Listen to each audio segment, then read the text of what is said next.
2-3 दिनों के बुखार ने जैसे मालती जी के शरीर को तोड़कर ही रख दिया था। बुखार तो अब नहीं था, लेकिन कमजोरी थी जो जाने का नाम नहीं ले रही थी।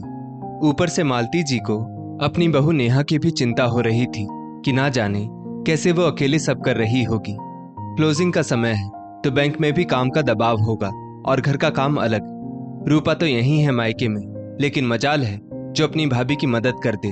अपनी बेटी से दुखी मन ही मन अपनी बहू के विषय में सोचती मालती जी हिम्मत करके अपने कमरे से निकल नीचे आंगन की ओर बढ़ी ही थी कि उन्हें अपनी सास की आवाजें सुनाई दी, जो मालती जी को देखते ही कुछ और तीव्र हो रही थी। आ गई, अच्छा ही हुआ जो खुद आ गई। अब अपनी आंखों से ही देख लो कैसे तुम्हारी बहू अपनी दादी सास को पलटकर जवाब देती है। आज तक जो मेरी बहू ने नहीं किया वो मेरे पोते की बहू कर रही है। बस यही देखना रह गया था इस उम्र में। अपनी सास को क्रोध से चीखते और बहू नेहा को रोते देख मालती जी एक पल को सन्न रह गई। आखिर ऐसा क्या हो गया माँ जी, आप इतनी नाराज क्यों हैं नेहा से? बहू तो बहुत समझदार व सुलझी हुई लड़की है, फिर वो ऐसी क्या गलती कर बैठी? मैं बताती हूँ मम्मी, मैंने भाभी से उनके कंगन क्या मांग लिए, उन्होंने तो साफ साफ मना कर दिया देने से। और फिर कौन सा हमेशा के लिए ले रही थी मैं इनके कंगन? मैंने सोचा ससुराल में फंक्शन है तो भाभी के ही कंगन पहन लेती हूँ, फिर बाद में लौटा दूंगी। मालती जी की बेटी रूपा बिना एक पल की देरी किए अपनी भाभी नेहा की शिकायत की पोटली खोल बैठी। मालती जी समझ गई कि माजरा क्या है, और आखिर समझती भी क्यों ना। अपनी सास के कठोर और बेटी के लालची स्वभाव को उनसे अधिक कौन जानता था। मालती जी की सास ने हमेशा मालती जी को दबा के रखा था। इकलौती बहू थी मालती घर की, और उनकी सास को ये डर था कि कहीं बहू अपने मन की ना करने लगे। इसलिए शुरू से ही साम दाम दंड भेद सब तरीके अपना अपने बेटे को उन्होंने अपनी मुट्ठी में कर रखा था। पति और सास के स्वभाव को समझ चुकी मालती जी ने भी समझौता कर लिया और बिना कोई शिकायत किए अपनी पूरी जिंदगी अपने ससुराल को समर्पित कर दी। मालती जी के 2 बच्चे थे। बेटी रूपा जो कि अपनी दादी की परछाई थी, आदत स्वभाव सब कुछ उनका ही पाया था उसने। लेकिन बेटा अभिषेक मालती जी के गुणों से भरा था। तभी तो जब अभिषेक ने नेहा के विषय में मालती जी को बताया तो बिना किसी संदेह मालती जी ने नेहा को अपनी बहू स्वीकार कर लिया। वो जानती थी उनके बेटे की पसंद उनसे अलग हो ही नहीं सकती। नेहा थी भी बहुत प्यारी। बचपन में माता पिता की मृत्यु के बाद चाचा चाची के घर अभावों में पलकर भी वो अपने बल पर बैंक में नौकरी पा चुकी थी। सुंदर इतनी कि जो भी देखे बस देखता ही रह जाए। वहीं रूपा शादी के बाद भी अक्सर मायके में ही नजर आती, और जब भी आती ससुराल में लड़ झगड़ कर ही आती। और जब मालती जी उसे कुछ समझाती तो दोनों दादी पोती मालती जी से लड़ बैठती। अगर नेहा मना कर रही है तो उसका कुछ तो कारण होगा माँ जी, वरना आज तक रूपा ने अपनी भाभी की जिस चीज पर भी हाथ रखा है नेहा ने बिना देर किए वो चीज रूपा को दे दी है। क्यों रूपा, सही कह रही हूं ना मैं? तो कौन सा एहसान किया है? ननद है रूपा, हक बनता है उसका। रूपा कुछ बोलती उससे पहले ही उसकी दादी उसकी वकालत करने लगी। क्या बात है नेहा, तुम बताओ, मालती जी ने नेहा से पूछा। माँ, वो कंगन मेरी माँ की आखिरी निशानी है, बाकी जेवर तो चाचा ने रख लिए।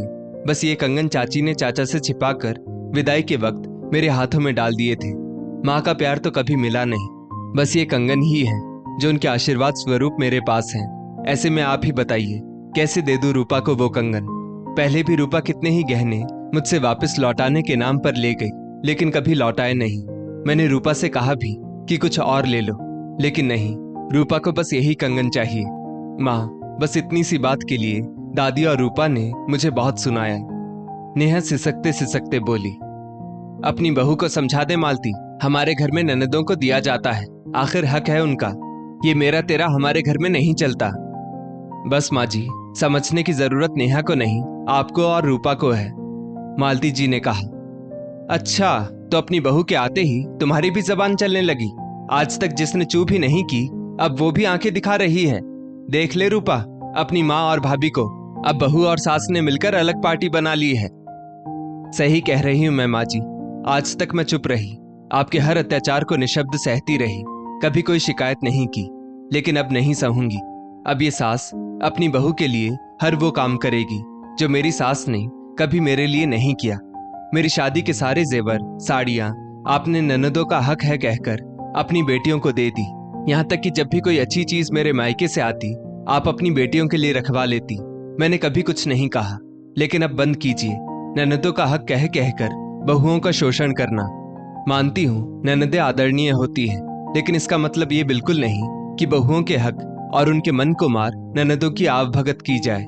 रूपा की शादी से लेकर आज तक रूपा के पापा ने उसकी हर मांग पूरी की है, लेकिन बेटी के हक के नाम पर मैं मेरी बहू का शोषण नहीं होने दूंगी। नेहा की माँ की आखिरी निशानी मैं किसी को हरगिज नहीं लेने दूंगी। भाग्यशाली हैं आप माँ जी कि नेहा जैसी सुलझी और सरल स्वभाव की पोता बहू मिली है। आप उसका मान करेंगी तो ही सम्मान पाएंगी।